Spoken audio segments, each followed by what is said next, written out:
So, what are 2 or 3 action items you want to make sure happen during your tenure over the next 2 years? And of course, this question, as an incumbent, how did your vital action items fare over your current tenure? I appreciate the question.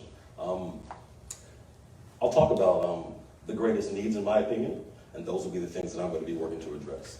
I'll give you 3 greatest needs for Denton. Number 1, water solvency.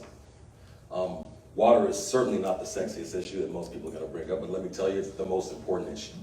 We can only look to our friends in our western states and see that water is becoming an increasing problem out there. And we know that climate change is a thing. I know not everybody wants to recognize that, but climate change is a thing.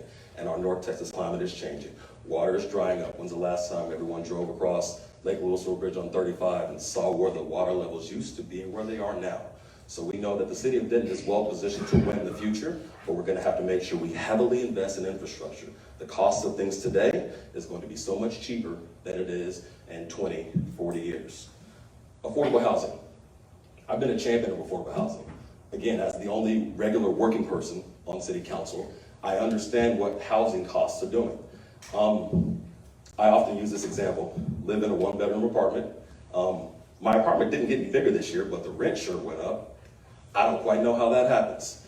We don't have enough affordable housing in this community. I don't want to see this community turn into Frisco or Southlake. It is clear that those communities have grown in a homogenized type of way meant to lock certain people out. I don't want Denton to be that way. Denton is a place where everybody should be able to live, work, and raise their family if they so choose. And the last one, the problem I'd like to address is our relationship with our state legislature and our members of Congress. It doesn't help this city when there are certain members of Congress who go and talk bad about other members of city council. We can't have some city councils talk about other city councils in a disparaging way. That hurts all of us. We have to have a better relationship with our members of the state legislature, or we're going to continue to have horrible legislative sessions where they're going to take more power away from local communities. Thank you. Thank you.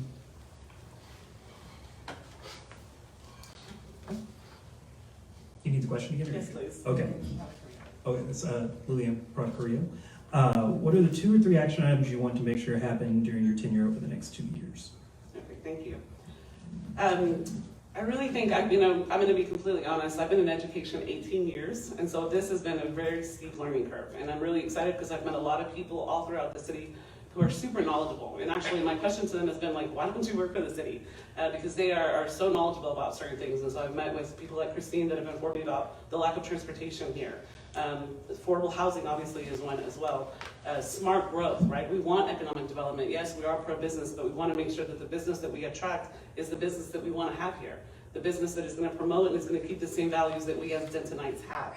And so I want to make sure that we are looking at that, but that we're asking for businesses that are coming in and are going to pay livable wages, that are going to keep those same values, that are going to put the protection of the people of our community here, and that those businesses that are making lots of money are going to spend some of that money here, right, to increase our sales and our revenue tax.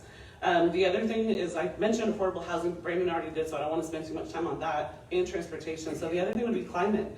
I know that in October there was a really cool climate action adaptation plan that was presented. Lots of stuff hasn't happened since then. That was specific and tied to the time limit whenever that information was presented so that we could reach, I think, a policy that the council adopted in 2022 saying that they wanted to be net zero emissions by 2050. We're already behind the clock because there's no other conversations that have been happening with that. So, there's lots of things that we can advocate for, but we need to make sure that we're taking care of our environment as well and that we're preserving our green spaces. Thank you. Jill Jester. Can you remind me how much time we have? 90 seconds. Oh, goodness. Okay. Hi, Jill Jester, and I didn't mention earlier, but I'm also a small business owner and an attorney here in town. And one of the things that I think we need to take action on immediately is a catalyst fund. This services small businesses as well as trying to attract the kinds of businesses that we would want to have that pay a living wage and that also feed the small businesses in town because they will also need the different services provided. It also diversifies our tax base. We only are able to pay for our services and pay for infrastructure through either property tax or sales tax, and we don't want to burden just one of those sides. We want to diversify and have sales tax to help pay for all of the things that we want to do. Secondly, I think a public facility corporation creation would very much help with the attainable housing that we want to have in our community. This would give different levers that the city can pull in negotiating directly with developers to make sure that certain areas are being set aside for all types of affordable housing. And that doesn't necessarily mean just apartments. It means all different kinds of housing for all different types of family makeups. And I think that that's something that could be very helpful. And lastly, I would say an action item would be to really scrub through our budget and what we are forecasting, because I think we've had some hit and misses as far as our growth and infrastructure needs, looking for the future and looking for our growth and knowing what kind of investment needs to be made in our infrastructure, just so that we can work part of our core services. So thank you very much. Appreciate it.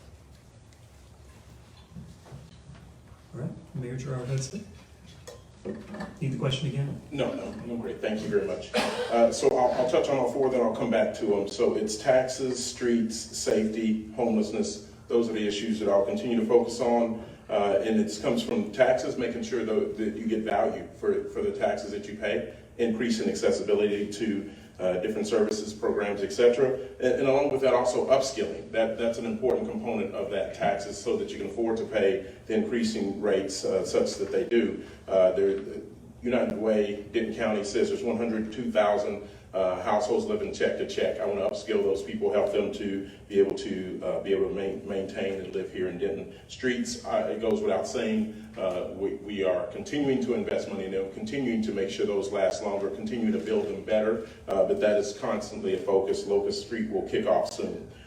Then we go to safety. Obviously, that's paramount. We all read the broader. We all have concerns. That is a core responsibility of the council and the government, and we take that serious. And so I pushed hard for the substation, which is now up and running. Also, the indoor gun range. And then lastly, homelessness. Just addressing those situational homelessness issues initially, and then the more wraparound services, long-term effect of things. But from a situational standpoint, I've worked with the city manager, and she has two programs, a work program generally, but two locations, the landfill and also the auto repair location for the city, where I actually employ people that are at our daily bread and help them to begin to re-enter the workforce. Thank you. Okay. Lucas Wedgeworth. So I think that obviously I just mentioned affordable housing. We need to have a variety of housing options. So not just cookie cutter neighborhoods with set design, every house has the same yard, same construction, but provide various options for the working class families. So medium, high density, loosening up our zoning laws so that we can actually have things like mother-in-law suites that are practical. Because right now, while they do exist, the zoning is such that we can't practically do it for a lot of people. And that could be housing people of need, family members, it could be a rental. I mean, these are all different options that on paper we have, but in practicality, most of us can't. A lot of working class families can't afford to buy into the housing market, and that's a huge shame. We should provide options like starter housing for families, so that if you did want to buy property in Denton, there's an avenue for you to build and develop your land as you want. I would also say homelessness is a huge issue. There's an idea out there right now for developing a homeless village, so they don't have to bounce from wooded area to wooded area. Because right now we have almost 1,000 homeless people in our community. And I think that you're only as strong as the weakest members of your society. And if we're not focusing on a bottom-up solution, first and foremost, we're really losing our chance to help the weakest among us. Thank you. Erica Garland for place 5. As a candidate for city council, I believe that it's time that we refocus on the core services that make Denton great. Right now, our council is spending an exorbitant amount of time on state and national issues that cannot be resolved at the city level. And what this does is it takes the time of council, it takes the time of our staff, and it also puts us under state litigation. So I think that, being on council, we have to prioritize our roads, our public safety, our utilities, parks, recreational programs, and improve the quality of life through economic opportunities for all of our citizens. And the way I think that we need to do this is we need to make sure that we're funding all of our first responders. We need to make sure that they have their equipment, staffing, and training needs so that they can grow, to make sure that they're taking care of the growth throughout the city. We need to increase the quality of our roads. I mean, if anybody has driven, down the square, down Eagle, it's very evident that many of our roads need severe attention, as well as aging infrastructure. We need to be sure that we're defending and protecting our neighborhoods. Our neighborhoods are important. They're full 10 of, seconds. our citizens and our neighbors. We need to make sure that their voices are heard without bias, and we need to re-energize our economic development initiatives to promote. Thank you.